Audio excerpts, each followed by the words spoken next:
Hello students, आज हम अपना हिस्ट्री स्टार्ट करने वाले हैं।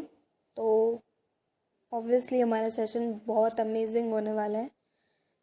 इस वीडियो में हम क्वेश्चंस, पिक्चर बेस्ड क्वेश्चन और प्रीवियस ईयर क्वेश्चन सब एक साथ ही कवर करते हुए चलेंगे। तो ध्यान से वीडियो पे देखिएगा। तो आज का जो हमारा टॉपिक है वो है rise of nationalism in Europe. तो फर्स्ट पेज है जो आपका एनसीईआरटी का, उसमें एक पिक्चर दी है। अब इस पिक्चर पे भी कभी कभार क्वेश्चन आ जाते हैं, पिक्चर बेस्ड क्वेश्चन, तो हम इसे भी पढ़ते हुए चलेंगे। तो जनरली इस पे क्वेश्चंस आते क्या हैं, इस पे क्वेश्चन आ सकते हैं कि ये जो पिक्चर है ये बनाई किसने। तो इसका आंसर सबसे आगे लिखा है फ्रेडरिक सोरेयू, जो कि एक फ्रेंच आर्टिस्ट है। उन्होंने 1848 में ये पिक्चर बनाई थी। और दूसरा क्वेश्चन जो मोस्ट प्रोबेबल है वो ये है कि ये किस टाइटल पे है। ये जो पिक्चर बनाई है इन्होंने, इमेज बनाई है, ये किस चीज़ को दर्शाने के लिए बनाई है उन्होंने ये पिक्चर। तो इसका आंसर होगा डेमोक्रेटिक एंड सोशल रिपब्लिक। इसको उन्होंने दर्शाने के लिए ये पिक्चर बनाई है। तो इसमें उन्होंने बताया क्या है कि जितने भी अमेरिका और यूरोप के पीपल्स हैं वो एक साथ एक लाइन में आ रहे हैं और वो उनसे पता कैसे चल रहा है, एक लॉन्ग टेरेन बना रहे हैं और जो स्टैचू ऑफ लिबर्टी है उनको होमेज यानी रेस्पेक्ट दे रहे हैं। तो इसमें सबसे पहले ये बताया कि जो स्विट्ज़रलैंड है और अमेरिका है वो सब जा चुके हैं, उनको मतलब वो नेशन स्टेट बन चुके हैं उस टाइम तक। और जो फ्रांस है वो अभी पहुंचा ही है, फॉलोड बाय जर्मनी।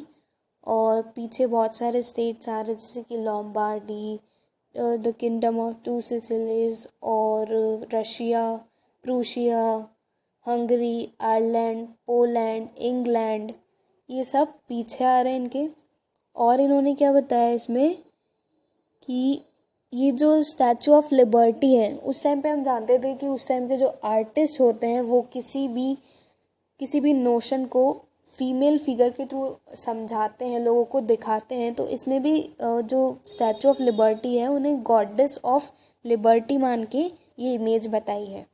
और ये मुकुट वगैरह टूटे हुए इनके पड़े हैं, इससे उन्होंने बताया है कि जो एब्सोल्यूटिस्ट इंस्टीट्यूशन है वो उस टाइम तक ख़त्म हो चुके हैं, राजा वगैरह सब चले गए और नेशन स्टेट बन गए हैं, जैसे कि ये सिग्निफाई कर रहा है। और ये सब एक साथ में चल रहे हैं जो कि इनकी फ्रेटर्निटी को शो करता है।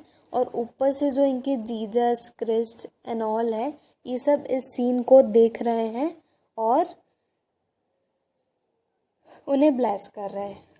और सबसे कमाल की बात ये है कि जब ये सोरेयू ने जब ये इमेज बनाई थी तब जो जर्मन जो एक कंट्री थी वो एक यूनाइटेड नेशन नहीं था, अलग से कोई सेपरेट स्टेट नहीं था। बस ये एक लिबरल होप थी कि वो भी एक बन जाए नेशन स्टेट, इसलिए उन्होंने इस लिबरल होप को दर्शाते हुए ये इमेज में इंक्लूड किया है इनका फ्लैग, जो कि है ब्लैक, रेड और गोल्डन।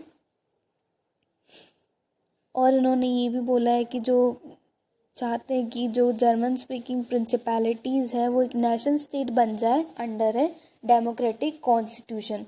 तो ये एक तरह का यूटोपियन विजन है। अब यूटोपियन विजन क्या होता है, इधर लिखा हुआ है, एक विजन होती है सोसाइटी की जो कि इतनी आइडियल है कि वो एग्जिस्ट ही नहीं कर सकती। Like we take the example of, जैसे कोई आर्टिस्ट होते हैं हमारे इंडिया में, तो वो एक इमेज क्रिएट करते हैं कि कोई भक्त बैठा है और भगवान के सामने पूजा कर रहा है और भगवान प्रकट हो गए। तो मतलब ये एक यूटोपियन विजन है, ऐसा पॉसिबल नहीं है, ऐसा कुछ एग्जिस्ट नहीं करता। तो we can say it is a utopian vision.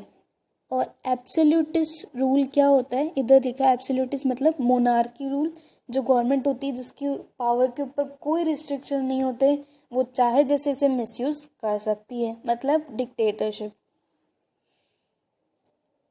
और आगे क्या लिखा है,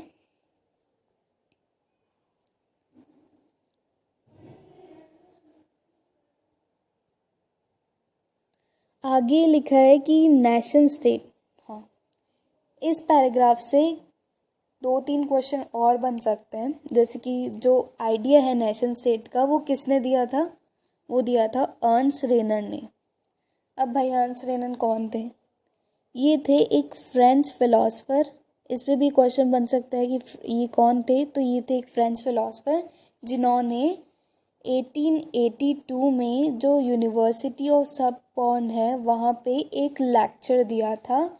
उसका सब टाइटल था क्विज कजिन इन नेशन, जो कि फ्रेंच में है, और इसको इंग्लिश में हम कहेंगे व्हाट इज़ अ नेशन। तो इन्होंने इस स्पीच में, अपने इस लेक्चर में कुछ बातें ऐसी बताई थी जो कि नेशन स्टेट की जो नोशन होता है उसे एम्फेसाइज करती है। और उन्होंने ये भी बताया था कि जो नेशन है वो एक डेली प्लेबिसाइट है। अभी प्लेबिसाइट क्या होता है भाई? प्लेबिसाइट होता है एक डायरेक्ट वोट या फिर एक रेफरेंडम की तरह। मतलब रेफरेंडम क्या होता है? उसमें जो पीपल होते हैं वो डायरेक्टली किसी प्रपोजल को एक्सेप्ट या रिजेक्ट करते हैं। तो ये तो हमने पढ़ लिया, और इससे कुछ ज़्यादा क्वेश्चन नहीं बनेंगे। और ये मतलब नीचे वाला पैराग्राफ है, उससे क्वेश्चन बन सकता है कि नेशन स्टेट क्या होता है। तो नेशन स्टेट वो स्टेट होता है, ये रहा, इसमें majority of its citizen and not only it's rulers come to develop a sense of common identity and shared a history or a decent। मतलब जो ऐसा कंट्री है, ऐसा स्टेट या ऐसी कम्युनिटी जो कि एक कॉमन आइडेंटिटी, एक कॉमन कल्चर, एक कॉमन हिस्ट्री, एक कॉमन डिसेंट को शेयर करती है, उसे हम क्या कहेंगे? Nation state. अब क्या बचा है? हाँ, अब हमने अपना चैप्टर का इंट्रो तो कंप्लीट कर लिया।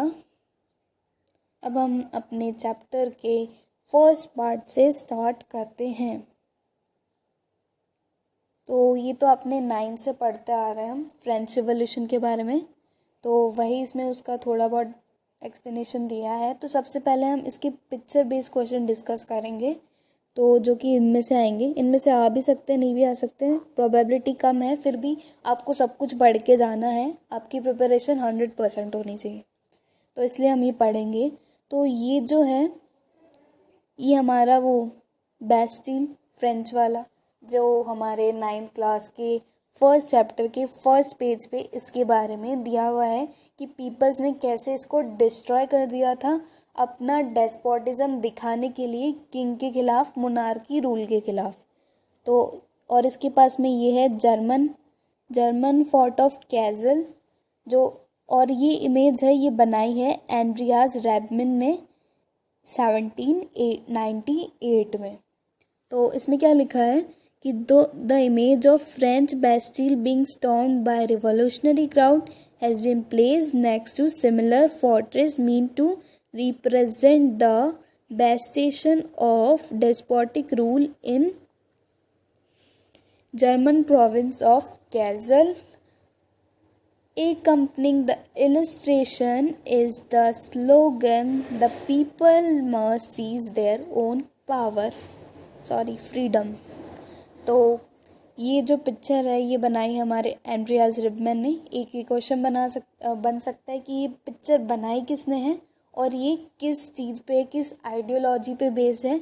तो आइडियोलॉजी ये है कि इस पिक्चर को, ये है हमारे जर्मन प्रोविंस है केजल, वहाँ पे कोई किला है, उसमें है ये, उधर की जो फोर्ट है उधर का है। तो इसको हमारे जो बेस्टिल है फ्रेंच वाला, उसके पास लगाया है ये दर्शाने के लिए कि अगर फ्रेंच वाले भी जिस तरीके से डेस्पोटिज्म कर सकते हैं उस बेस्टिल का, तो हम भी अपनी पावर, अपनी फ्रीडम खुद मांग सकते हैं, ऐसा कुछ करके। एक तरीके से ब्लैकमेलिंग वाला काम है ये तो। और इसमें देखेंगे कि जो रिबमैन है हमारे, जिन्होंने ये बनाई है ये पेंटिंग, वो एक मेंबर है जर्मन जैकोबिन क्लब के। जैकोबिन क्लब आपने पहले पढ़ा होगा कि जैकोबिन क्लब बना लेते थे वो, जो मोनार्की थी उनको हटाने के लिए प्लान्स बनाया करते थे उनमें। और ये सिटी ऑफ माइंस में रहते हैं जो कि जर्मनी में है। और अब हम ये पढ़ेंगे,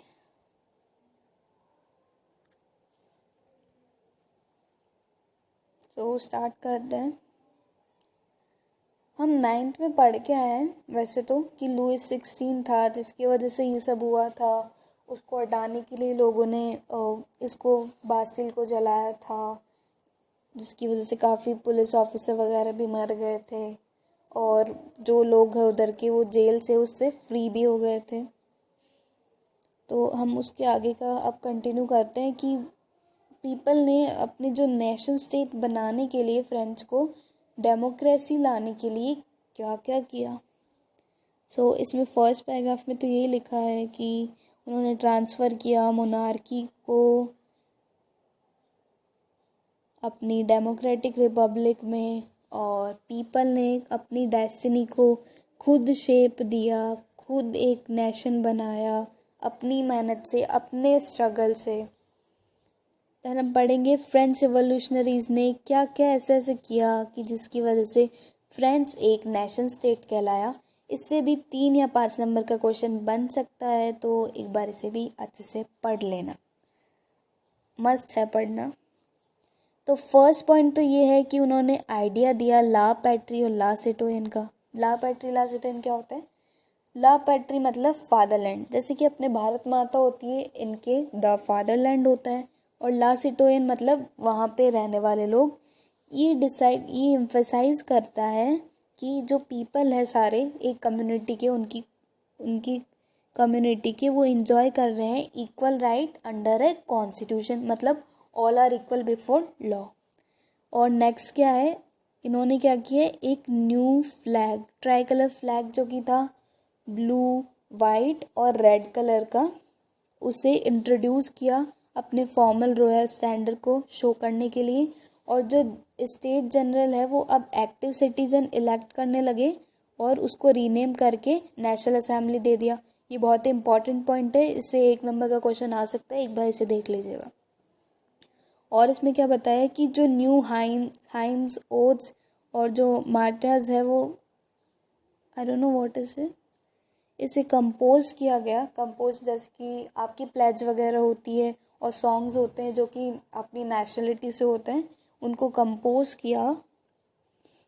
और एक सेंट्रल एडमिनिस्ट्रेटिव सिस्टम है was put in place and it formulate uniform law for all citizens. ये तो हमें पता है कि all are equal before law, और बर्थ प्रिविलेजेस भी हटा दिए थे। Custom dues were abolish, uniform system of weights and measure are adopted. Regional dialect जो होती थी या जो मतलब रीजन में कोई बोलियाँ बोली जाती थी उन सबको डिस्करेज किया और फ्रेंच को एक नेशनल लैंग्वेज बनाया। और जो कि एरिस्टोक्रेट्स वगैरह एलाइट्स है वो सारे यूज़ करते थे। अब भाई फ्रेंच तो नेशन स्टेट बन गया। अब उधर बाकी यूरोप में लाने के लिए अब जो फ्रेंच आर्मीज़ है वो बाकी कंट्रीज़ बाकी सिटीज़ में भी जाती थी ताकि ये आगे भी जा सके। ये जो नेशन स्टेट है ये आइडिया आगे भी जाके बाकी स्टेट्स को भी, बाकी नेशंस को भी नेशन स्टेट बनने का मौका मिले और वो भी डेमोक्रेटिक हो। तो वो हम आगे पढ़ेंगे। और इसीलिए ड्यूक मैटरनिक थे, उन्होंने कहा कि when France sneezes whole Europe catches the fire, cold. तो इसका क्या मतलब हुआ, ड्यूक मैटरनिक ये कहना चाहते थे अपने इस व्यंग से कि जब फ्रेंच में कुछ होता है तो उसका जो इम्पैक्ट है वो पूरे यूरोप पे पड़ता है। ये तो हमने देख ही लिया, आगे और देख लेते हैं। तो देखो अब क्या हुआ, जब पता चला कि फ्रेंच आर्मीज़ है वो आगे अपना आइडिया देने पहुंची है बाकी सिटीज़ में भी, तो लोगों ने क्या करना स्टार्ट किया, लोग अपने ग्रुप्स बनाने लग गए, जैकोबिन क्लब्स बनाने लग गए। जो एजुकेटेड मिडिल क्लास और स्टूडेंट्स हैं वो सब एक जैकोबिन क्लब सेटअप करने लगे ताकि वो फ्रेंच आर्मी को वे प्रोवाइड कर सके, क्योंकि वो सब चाहते थे कि बाकी नेशन स्टेट का आइडिया भी आगे आए। क्योंकि मोनार्क है वो सबको सप्रेस करता रहता है, अपने हिसाब से काम करता है, लोगों से फालतू के काम कराता है, तो उन सबको ये पसंद नहीं था। वो सब भी नेशन स्टेट जानते थे। और जो फ्रेंच में हुआ है, फ्रांस में जो रिवोल्यूशन हुआ है उसके बाद जो इम्पैक्ट्स हैं उसके प्रभाव से लोग काफ़ी इम्प्रेस थे और वो भी चाहते थे उनके वहाँ भी ऐसा हो। तो हम आगे वाले पेज पे बढ़ते हैं।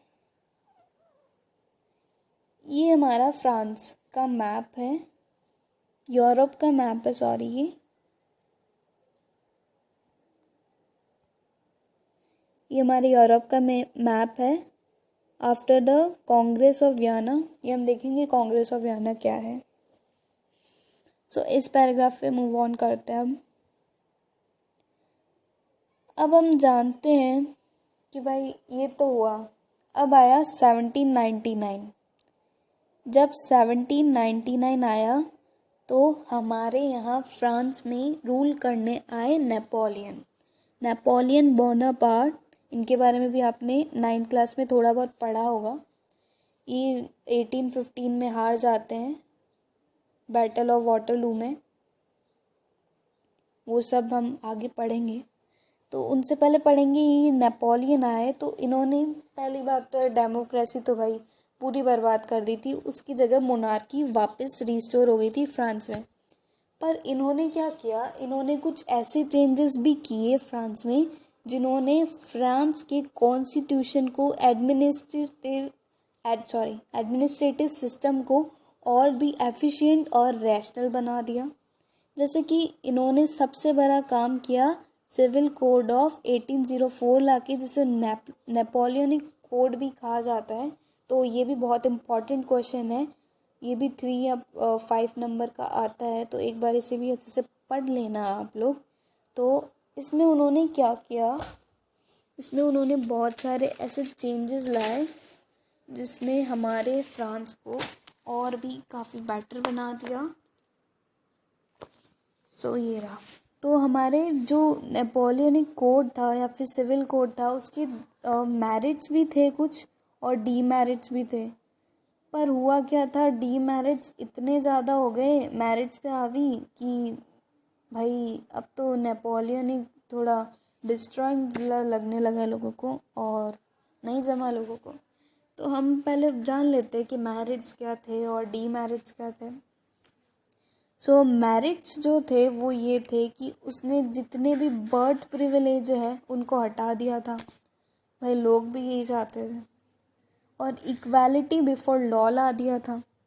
भाई सब इक्वल है हमारे लिए, कोई एरिस्टोक्रेट बड़ा नहीं है, कोई पीजेंट छोटा नहीं है।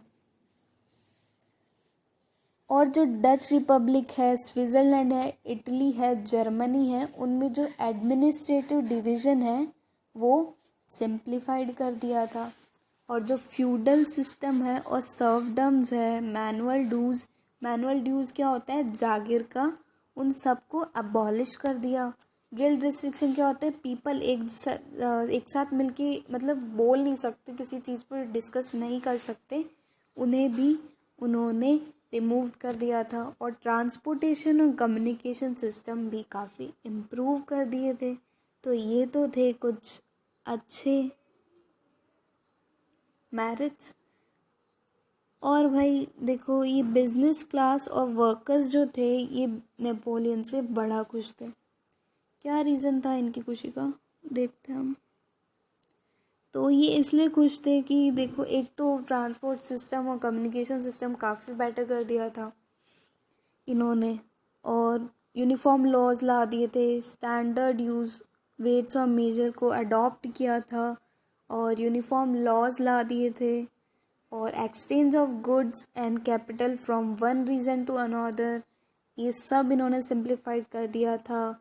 गिल्ड रिस्ट्रिक्शन हटा दी थी तो जिसकी वजह से ये कम्युनिकेट करके इजीली कर पाते थे अपना काम। और जैसे कि बहुत सारे पहले करेंसी बहुत सारी थी, वो हम आगे पढ़ेंगे। इनकी 34 जो थी टेरिटरीज़ उनमें अलग अलग चलती थी वेट ऑफ मेजरमेंट, जिसकी वजह से बहुत ज़्यादा कस्टम ड्यूटीज़ लगती थी, तो वो भी इन्होंने काफ़ी सिंप्लीफाइड कर दी थी। और सेम सबकी एक स्टैंडर्ड यूनिफॉर्म करेंसी ला दी थी, जिसकी वजह से इनका ट्रेड आसान हो गया।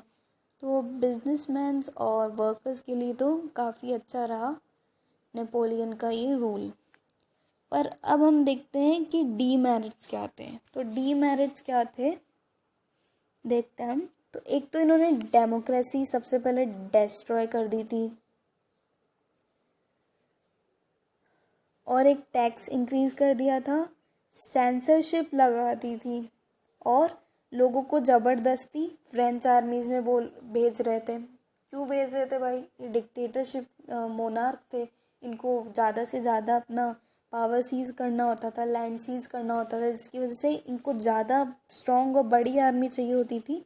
इस वजह से इन्होंने पीपल्स को ज़बरदस्ती आर्मी ज्वाइन करने को फोर्स किया।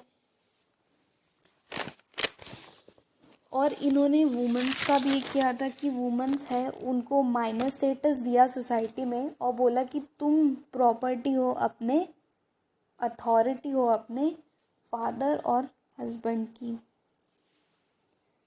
तो भाई अब ये इमेज बेस्ड क्वेश्चन देख लेते हैं एक बार। तो इसमें क्या बोला है, ये बनाए किसने हमारे, ये हमारे जर्मन पेंटर है कार्ल कास्पर फ्रिट्ज, जो कि ज़ेब्रुकिन में रहते हैं। ज़ेब्रुकिन एक जगह है जर्मनी में, वहाँ पे रहते हैं। तो इस पिक्चर में एक सार्काज़म, एक सटायर, एक आयरनी बताई है फ्रेंच आर्मीज़ के बारे में, जो कि लोगों को बाहर लिबर्टी के बारे में बताने जाती थी, उनके बारे में कि कैसे लोगों को परेशान करती थी। लाइक इधर वो पीजेंट का कार्ड छील रहे हैं, इधर वुमेन को हैरेस कर रहे हैं, इधर किसी पीजेंट के साथ उसे फोर्स कर रहे हैं। और वो ये भी कहते थे कि take freedom and equality from us the modern of humanity, और आगे से वो इतना अत्याचार भी करते थे। तो ये एक तरीके से आयरनी बताई है फ्रेंच आर्मीज़ के बारे में। और इधर ये कैरिकेचर दिया है, इसमें क्या बताया है कि जो हमारे नेपोलियन है, इसमें ये पूछ सकते हैं कि आपसे कि ये कौन है। तो ये है हमारे नेपोलियन अंकल। नेपोलियन अंकल क्या कर रहे हैं, तो इधर इनको पोस्टमैन की तरह बताया है। पोस्टमैन की तरह क्यों बताया भाई, और ये क्या है तो देखते हैं हम। तो इसमें लिखा है कि ये अपनी फ्रांस वापस लौट रहे हैं, ये एक बैटल में हार गए हैं जिसका नाम है लिप्जिक इन 1813। लिप्जिक एक जगह है लिप्जिक एक जगह है फ्रांस में। वहाँ पे गए हैं ये लड़ने के लिए और वहाँ से अपनी सारी टेरिटरीज लूज़ करके आ गए। और ये जो लेटर्स है जो कि फॉल हो रहे हैं, ये वही टेरिटरीज के नाम लिखे हैं जो ये होके आए हैं। तो इन्होंने बोला है कि जो उन्होंने एरियाज कॉन्कर्ड किए थे वो तो सारे लूज़ कर दिए, पर जब ये फ्रांस पे रूल कर रहे थे तब बाकी कंट्रीज़ भी इनवाइट करती थी फ्रेंच आर्मीज़ को कि आप आइए और हमें भी नेशन स्टेट बनाइए, हमें भी डेमोक्रेसी दिलाइए, हमें भी यूनिफॉर्म लॉज दिलाइए। इसलिए सब वेलकम करते थे नेपोलियन के रूल को। बट बाद में ये जो है इनका ये हॉस्टिलिटी में, शत्रुता में बदल गई। पहले इनको हार्बिंगर्स ऑफ लिबर्टी कहते थे। हार्बिंगर्स क्या होता है, एम्बेसडर ऑफ लिबर्टी। बट बाद में ये हॉस्टिलिटी में बदल गया क्योंकि नेपोलियन के जो सिविल कोड था उसके डीमेरिट्स इतने ज़्यादा थे कि वो मेरिट्स के सामने कुछ भी नहीं थे और पीपल बस परेशान हो गए। सो ये था हमारा फ्रेंच रिवॉल्यूशन और नेपोलियन अंकल की कहानी। सो नेक्स्ट जो हमारा पार्ट है वो हम नेक्स्ट वीडियो में कवर करेंगे। तो तब तक के लिए कीप वॉचिंग।